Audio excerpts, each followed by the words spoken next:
En 50 ans de carrière, Sylvester Stallone a payé de sa personne sur les tournages de ses films.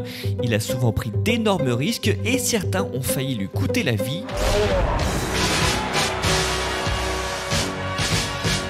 Numéro 1, la saga Expendables. Replonger dans des films d'action passés 63 ans, c'est risqué. Sur le tournage du premier Expendables, Stallone se brise la nuque, la colonne vertébrale et se démêle les épaules. Aïe! Il se fait opérer en catastrophe et on lui place des morceaux de métal dans le dos pour qu'il puisse continuer de tourner, mais il en redemande et sur le tournage du deuxième opus, Stallone et son pote Schwarzy ont dû être opérés de l'épaule. Comme dirait Danny Glover dans L'Arme Fatale, est-ce qu'ils ne sont pas trop vieux pour ces conneries?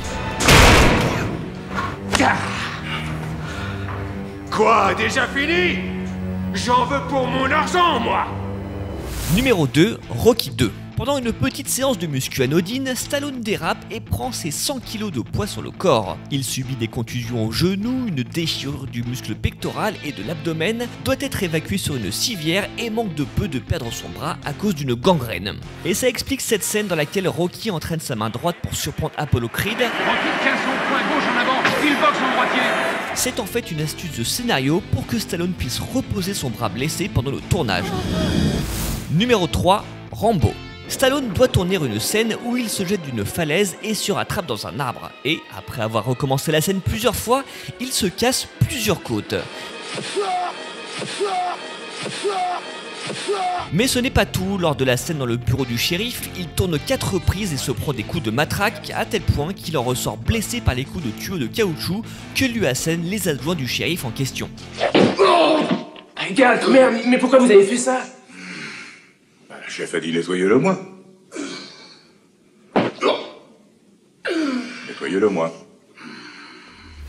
Numéro 4, Rocky 3. Dans le film, Hulk Hogan joue le catcheur Thunder Lips qui fait un match de charité avec Rocky. Or, Hulk Hogan c'est 2,4 m pour 133 kg. Et il s'agit là du premier film de ce catcheur professionnel.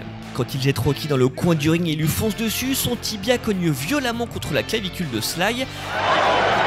Verdict, une énorme douleur, mais pour une fois, rien de cassé. Numéro 5, Rocky 4.